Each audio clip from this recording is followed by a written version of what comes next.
اہل سنت کے بہت بڑے عالم دین اور بہت بڑی کتاب ہے ینابع المودت، بہت مشہور ترین کتاب ہے. اس کے لکھنے والے سلیمان حسین بلخی قندوزی، مفتی اعظم قسطنطنیہ، سلطنت عثمانیہ کے زمانے میں سلطان عبدالعزیز خان مصاحب خاص تھے. یہ قسطنطنیہ یعنی ترکی جسے آج کے زمانے میں کہتے ہیں استنبول، سلطنت عثمانیہ کے زمانے میں انہوں نے کتاب لکھی ہے کیا؟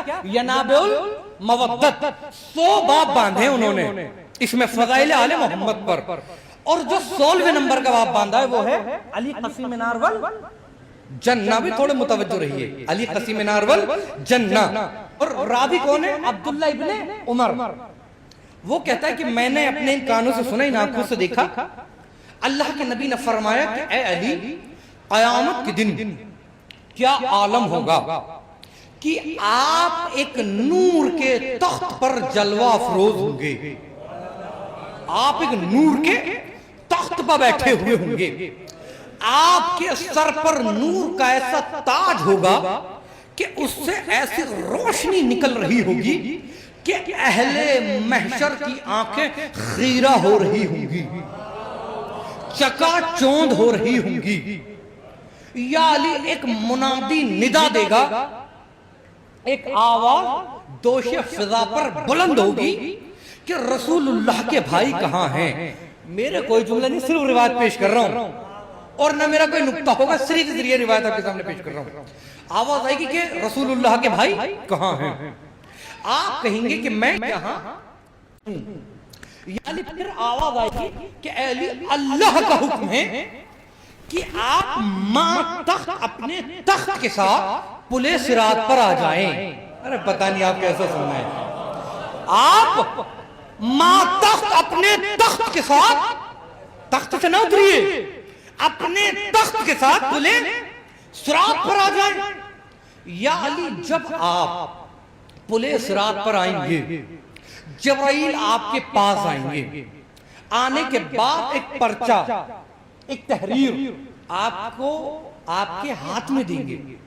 اس پر لکھا ہوگا اے علی، یہ اللہ کا حکم ہے. روایت پیش کر رہا ہوں، کیا ہے؟ یہ اللہ کا حکم ہے. آپ قصیم نار والجنہ ہیں. توجہ کیجئے گا، تحریر میں روایت میں لکھا ہے اللہ کی طرف سے حکم ہوگا. تحریر آگے لکھا کیا ہوگا؟ آپ قصیم نار والجنہ. پتہ نہیں آپ کیسے سنیں گے، بہت آسانی سے روایت پڑھوں گا.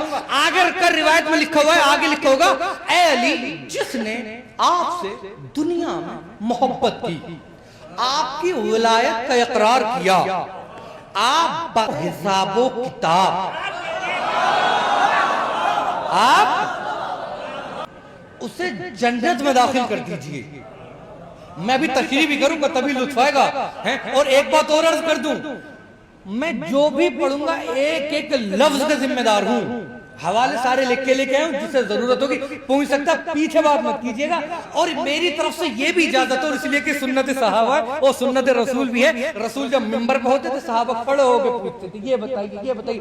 جسے اشکال ہو، مجھے کوئی بھی پریشانی نہیں ہوگی، آپ کھڑے ہوئیے گا، پوچھ لیجئے گا، چاہے بیٹھ کے چاہے کھڑے سے. جسے پوچھنا پوچھ لیجئے گا.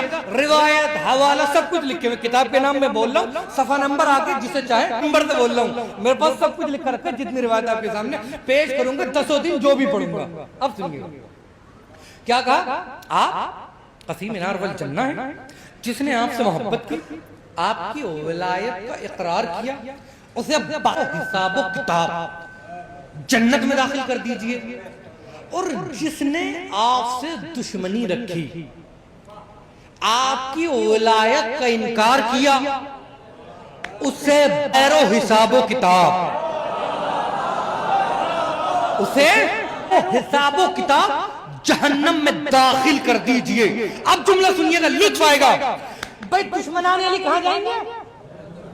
اور علی کے لوگ، ایک طبقہ کو وہ بھی ملے گا جو علی سے بھی محبت کا دم بھرتا ہے، علی کے دشمنوں سے بھی محبت کا دم بھرتا ہے. جملہ سنیے محل کے والوں، علی سے بھی محبت کا دم بھرتا ہے، علی کے دشمنوں سے بھی محبت کا دم بھرتا ہے. کہ ہم تو انہیں بھی مانتے ہیں، انہیں بھی مانتے ہیں، انہیں بھی مانتے ہیں. ہم تو اہل البیت کو بھی مانتے ہیں. ان کا کیا ہوگا تو ان کے لیے نہیں. توجہ کیجئے گا, میرے مولا کا ایک جملہ ہے کتاب تاریخ امیر المومنین. میرے مولا نے کہا سنو, یہاں مولا نے لفظ محبت کا بھی استعمال نہیں کیا. سنیے گا جملے. مولا نے کہا ادھر بھائی ادھر متوجہ ہو جائیے, جملہ سنیے. مولا نے کہا اگر کسی بھی انسان کے دل میں, ہمارے چاہنے والے کے دل میں جو ہم سے محبت قدم بھرتا ہو, اگر اس کے دل میں ہمارے دشمن کے لیے محبت کا لفظ استعمال نہیں کیا مولا نے. مولا نے کہا اگر ذرہ برابر بھی نرم گوشہ آ گیا تو علی کی محبت اس کے کام نہیں آئے گی. وہ بھی ہمارے دشمنوں کے ساتھ جہنم میں ڈال دیا جائے گا.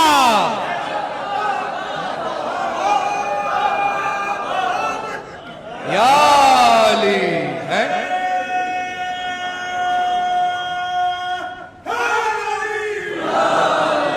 توجہ ہے کہ نہیں؟ اسے بھی جہنم میں ڈال دیا جائے گا. شیخ الرعاملی نے وسائل الشیعہ میں روایت نقل کی 16 جلد اور حدیث نمبر 21536. چھٹے امام کہتے ہیں اگر کوئی انسان, ابھی بات ہو رہی تھی نا مومن اور یہ وہ, امام نے کہا اگر کوئی انسان ہمارے دشمنوں کو, ہمارے قاتلوں کو مومن تصور کرے گا تو جب وہ قیامت کے دن خدا کے سامنے حاضر ہوگا تو اس کا لباس ہمارے خون سے ڈوبا ہوا ہوگا. یعنی وہ بھی ہمارے قتل میں شریک ہے جو ہمارے دشمنوں کے لیے نرم گوشہ رکھتا ہوگا, اگر انہیں اچھا سمجھتا ہوگا ہمارے دشمنوں کو کہ جب محشر کے دن آئے گا وہ تو اس کا لباس ہمارے خون میں ڈوبا ہوا ہوگا, یعنی اس کا نام ہمارے قاتلوں کی فہرست میں ہوگا.